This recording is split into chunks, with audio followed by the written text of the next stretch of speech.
मैं सभी आदरणीय मुख्यमंत्री जी का आभार व्यक्त करता हूं कि आपने समय भी निकाला और बहुत गंभीर अपनी बातें रखी।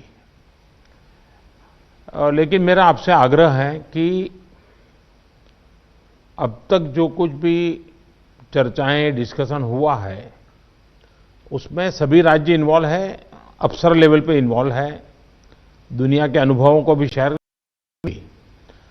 मुख्यमंत्रियों का अपना एक विशेष अनुभव होता है, पब्लिक लाइफ में काम करने वाले लोगों की एक विशेष दृष्टि होती है, क्योंकि इन चीजों को अगर आपके सुझाव मिलेंगे तो मेरा आग्रह है कि आप लिखित में अगर हो सके उतना जल्दी, क्योंकि आज भी कुछ है सबने कि ये हो ये हो ये हो, इससे भी ज्यादा होंगे, ये अगर मिल जाएंगे तो हमें अपनी स्ट्रेटेजी वर्कआउट करने में सुविधा होगी।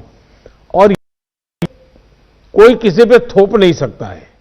भारत सरकार निर्णय करे कि हम ये करेंगे और राज्य सरकार, ऐसा नहीं हो सकता। हम सबको मिलकर के ही इस चीज को आगे बढ़ाना पड़ेगा और इसलिए सबके विषयों का बड़ा महत्व है। कोरोना संक्रमण से जुड़े जो प्रेजेंटेशन, उनमें भी काफी जानकारियां उभर कर आई है। मैं प्रारंभ में कुछ मुख्य की थी जहां स्थिति जरा बिगड़ रही है। जहां तक वैक्सीन का सवाल है, वैक्सीन की स्थिति और डिस्ट्रीब्यूशन को लेकर भी कुछ भी चर्चाएं हुई है। एक प्रकार से मीडिया में जो चलता है वो अलग चीज होती है, हमें तो इन चीजों को ऑथेंटिकली ही आगे बढ़ना पड़ेगा, का हिस्सा है। लेकिन फिर भी काफी चित्र स्पष्ट हुआ है। एक समय था जब हम सभी के सामने चुनौती जान ताकत से लड़ने की थी, लेकिन देश के संगठित प्रयासों ने इस चुनौती से मुकाबला किया, नुकसान को कम से कम रखा। आज रिकवरी रेट और फर्टिलिटी रेट दोनों ही मामलों में भारत दुनिया के अधिकतर देशों से बहुत संभली हुई स्थिति में है। हम सभी के अथक प्रयासों से देश में टेस्टिंग से लेकर ट्रीटमेंट का एक बहुत बड़ा नेटवर्क आज काम कर रहा है। इस नेटवर्क का लगातार विस्तार भी किया जा रहा है। पीएम केयर्स के माध्यम से ऑक्सीजन और वेंटिलेटर्स उपलब्ध कराने पर भी विशेष जोर है। कोशिश ये है कि देश के मेडिकल कॉलेज और जिला अस्पतालों को ऑक्सीजन जनरेशन के मामले में सेल्फ सफिशिएंट बनाया जाए। इसलिए अभी 160 से ज्यादा नए ऑक्सीजन प्लांट्स के निर्माण की प्रक्रिया ऑलरेडी शुरू की गई है। पीएम केयर फंड से देश के अलग अलग अस्पतालों को हजारों नए वेंटिलेटर्स मिलने भी सुनिश्चित हुए हैं। वेंटिलेटर्स के लिए पीएम केयर्स फंड से 2000 करोड़ रुपए ऑलरेडी स्वीकृत किए गए हैं। साथियों, कोरोना के मुकाबले के बीते 8-10 महीने के अनुभवों के बाद देश के पास पर्याप्त डेटा है। कोरोना के मैनेजमेंट को लेकर एक व्यापक अनुभव है। आगे की रणनीति बताते समय हमें बीते कुछ महीनों के दौरान देश के लोगों ने, हमारे समाज ने कैसे रिएक्ट किया है, कैसे रिस्पॉन्ड किया है, मुझे लगता है इसको भी हमें समझना होगा। देखिए, कोरोना के दौरान भारत के लोगों का व्यवहार भी एक तरह से अलग चरणों में रहा है और अलग अलग जगह पे अलग अलग रहा है। जैसे हम मोटा मोटा देखें तो पहला चरण था, बड़ा डर था, खौफ था, किसी को ये समझ नहीं आ रहा था कि उसके साथ क्या हो जाएगा, और पूरी दुनिया का यह हाल था।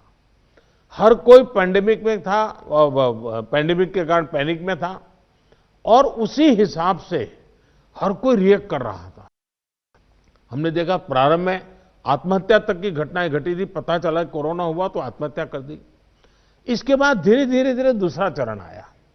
दूसरे चरण में लोगों के मन में भय के साथ साथ दूसरों के लिए संदेह भी जुड़ गया।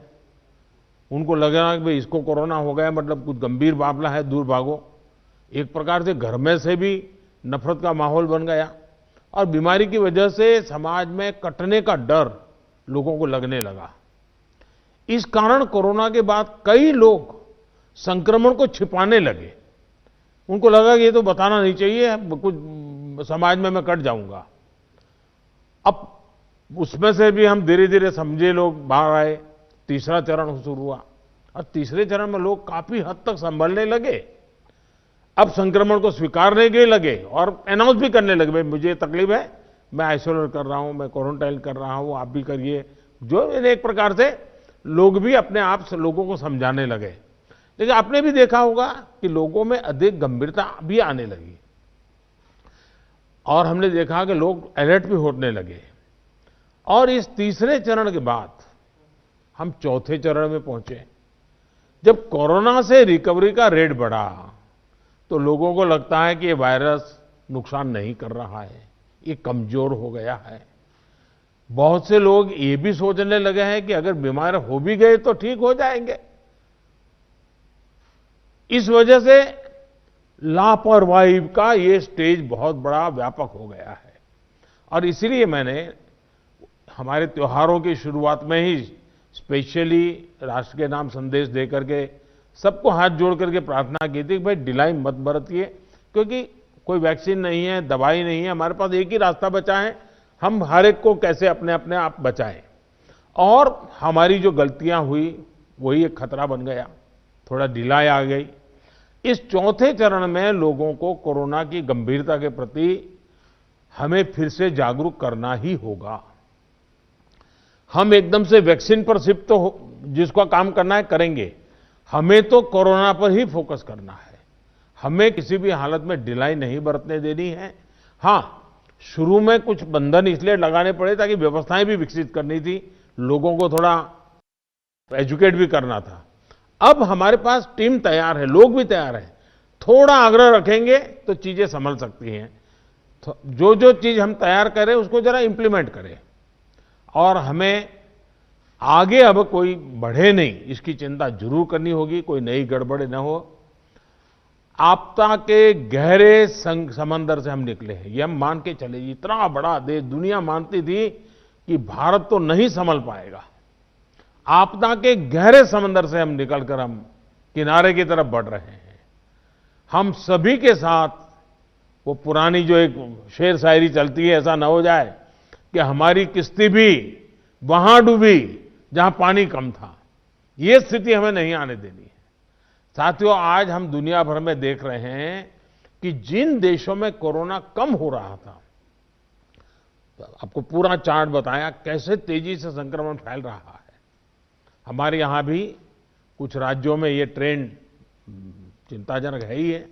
इसलिए हम सभी को, शासन प्रशासन को पहले से अधिक सतर्क रहने की जरूरत है। हमें ट्रांसमिशन को कम करने के लिए अपने प्रयासों को जरा और गति देनी होगी।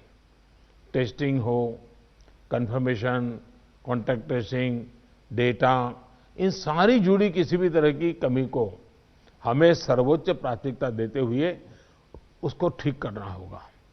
पॉजिटिविटी रेट को 5% के दायरे में लाना ही होगा।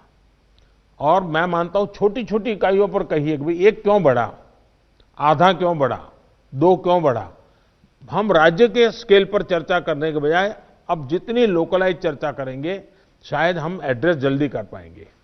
दूसरा, हम सबने अनुभव किया है कि आरटी-पीसीआर टेस्ट का अनुपात बढ़ना चाहिए। जो घरों में आइसोलेटेड मरीज हैं उनकी मॉनिटरिंग ज्यादा बेहतर तरीके से करनी होगी।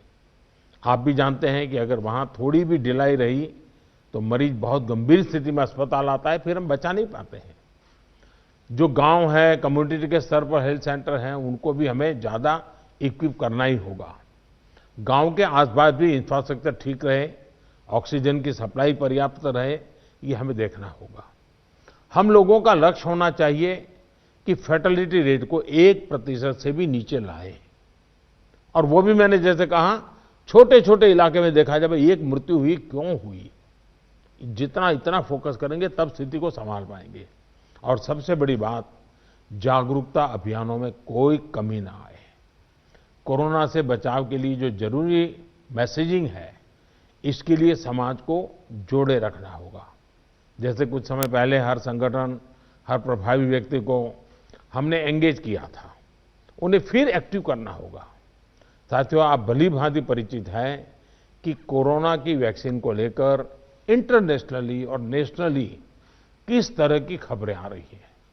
आज दुनिया में भी और देश में भी, जैसा अभी आपको प्रेजेंटेशन में पूरा डिटेल बताया गया, करीब करीब आखिरी दौर पर वैक्सीन के में काम पहुंचा है।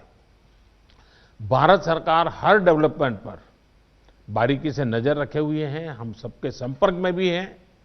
और अभी ये तय नहीं है कि वैक्सीन की 1 डोज होगी, 2 डोज होगी या 3 डोज होगी।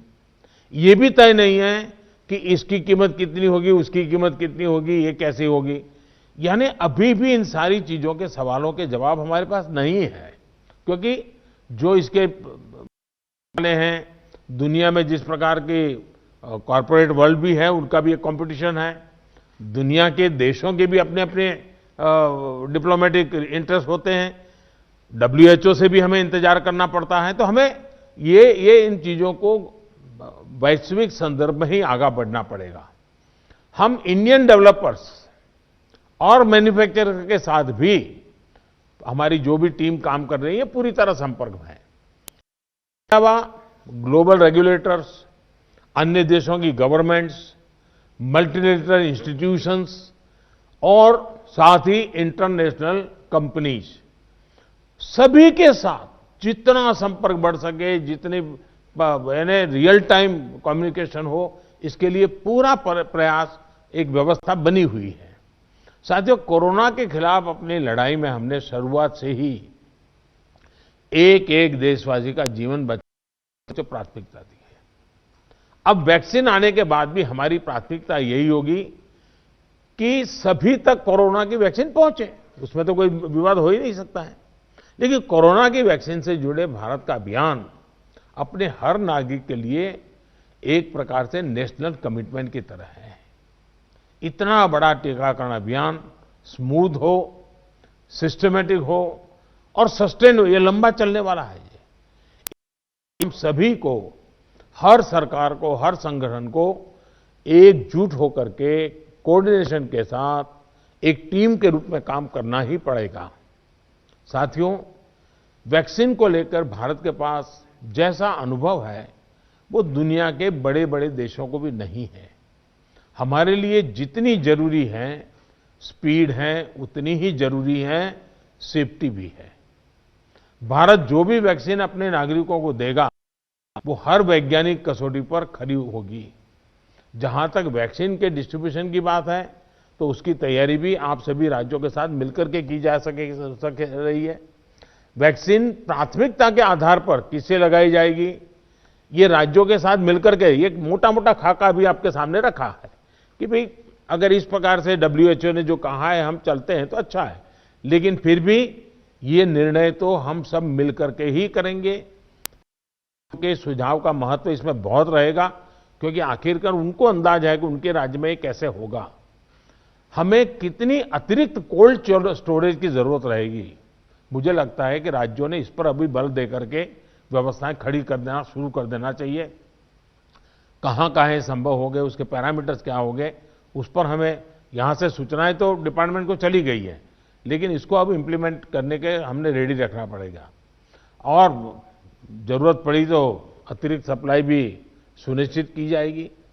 और इसका विस्तृत प्लान बहुत जल्द ही राज्य सरकारों के साथ मिलकर के तय कर दिया जाएगा। हमारी राज्यों की और केंद्र की टीम साथ लगातार वो बातचीत कर रहे हैं, काम चल रहा है। केंद्र सरकार ने राज्यों से कुछ समय पहले आग्रह किया था कि स्टेट लेवल पर एक स्टीयरिंग कमेटी और एवं स्टेट और डिस्ट्रिक्ट लेवल पर टास्क फोर्स का, और मैं तो चाहूंगा कि ब्लॉक लेवल तक हम जितना जल्दी ये व्यवस्थाएं खड़ी करेंगे, और किसी न किसी एक व्यक्ति को काम देना पड़ेगा। इन कमेटियों की रेगुलर बैठकें हो, उनकी ट्रेनिंग हो, उनकी मॉनिटरिंग हो, और जो ऑनलाइन ट्रेनिंग होती है वो भी शुरू हो। हमें हमारा रोजमर्रा के काम के साथ कोरोना से लड़ते लड़ते भी इस एक व्यवस्था को भी विकसित तुरंत करना पड़ेगा, ये मेरा आग्रह रहेगा। जो कुछ सवाल आपने कहे हैं, कौन सी वैक्सीन कितनी कीमत में आएगी, ये भी तय नहीं है। मूल भारतीय वैक्सीन अभी दो मैदान में आगे हैं, लेकिन बाहर के साथ मिलकर के हमारे लोग काम कर रहे हैं। दुनिया में जो वैक्सीन बन रही हैं, वे भी मैन्युफैक्चरिंग के लिए भारत को के लोगों के साथ ही बात कर रहे हैं, कंपनियों के साथ। लेकिन इन सारे विषयों में हम जानते हैं कि 20 साल से मान लीजिए कोई दवाई पॉपुलर हुई है, 20 साल से लाखों लोग उसका उपयोग कर रहे हैं, लेकिन कुछ लोगों को उसका रिएक्शन आता है, आज भी आता है, 20 साल के बाद भी आता है। तो ऐसा इसमें भी संभव है। निर्णय वैज्ञानिक तराजू पर ही तोला जाना चाहिए। निर्णय उसकी जो अथॉरिटीज हैं, उन अथॉरिटीज के सर्टिफाइड व्यवस्था से ही होनी चाहिए। हम लोग समाज जीवन की चिंता करते हैं, लेकिन हम सब जानते हैं कि हम कोई वैज्ञानिक नहीं है, हम इसकी एक्सपर्टाइज हमारी नहीं है। तो हमें दुनिया में से जो व्यवस्था के तहत जो चीजें आती हैं, आखिरकार उसी को ही स्वीकार करना पड़ेगा और उसको स्वीकार करके हम आगे चलेंगे। लेकिन मैं आपसे आग्रह करूंगा कि आप के मन में जो योजना हो, खास करके वैक्सीन के संबंध में, किस प्रकार से आप डिलीवरी नीचे तक ले जाएंगे, आप जितना जल्दी बहुत डिटेल प्लान करके लिख करके भेजेंगे तो निर्णय करने में सुविधा होगी। और आपके विचारों का ताकत इसमें बहुत है। राज्यों का अनुभव बहुत अहमियत रखता है, क्योंकि वहीं से ये चीज आगे बढ़ने वाली है। और इसलिए मैं चाहूंगा कि आपका बहुत ही एक प्रकार से प्रोएक्टिव पार्टिसिपेशन इसमें बने, यही मेरी अपेक्षा है। लेकिन मैंने पहले ही कहा, वैक्सीन अपनी जगह पे है, वो काम होना है, करेंगे, लेकिन कोरोना की लड़ाई जरा भी ढीली नहीं पड़नी चाहिए, थोड़ा सा भी ढिलास नहीं आनी चाहिए। यही मेरी आप सबसे रिक्वेस्ट है। आज मेरी तमिलनाडु और पुडुचेरी के मुख्यमंत्रियों से बात करने का मुझे अवसर मिला। आंध्र से मैं फोन नहीं कर पाया था सुबह। एक साइक्लोन हमारे पूर्वी तट पे एक्टिव हुआ है, वो कल शायद तमिलनाडु, पुडुचेरी और आंध्र का कुछ हिस्सा वहां पर आगे बढ़ रहा है। और सारी भारत सरकार की टीमें बहुत एक्टिव हैं, सब लोग गए हैं। मैंने आज 2 आदरणीय मुख्यमंत्री जी से बात की थी, आंध्र के मुख्यमंत्री जी से अभी इसके बाद बात करूंगा। लेकिन सबके लिए पूरी तरह भारत सरकार और राज्य सरकारें मिल करके, और पहला काम खाली करवाना, लोगों को बचाना, इस पर हमारा जोर रहे। फिर एक बार मैं आप सबका बहुत आभारी हूं, आप सबने समय निकाला। लेकिन मैं आग्रह करूंगा कि आप जल्दी से मुझे कुछ न कुछ जानकारियां भेजिए। धन्यवाद।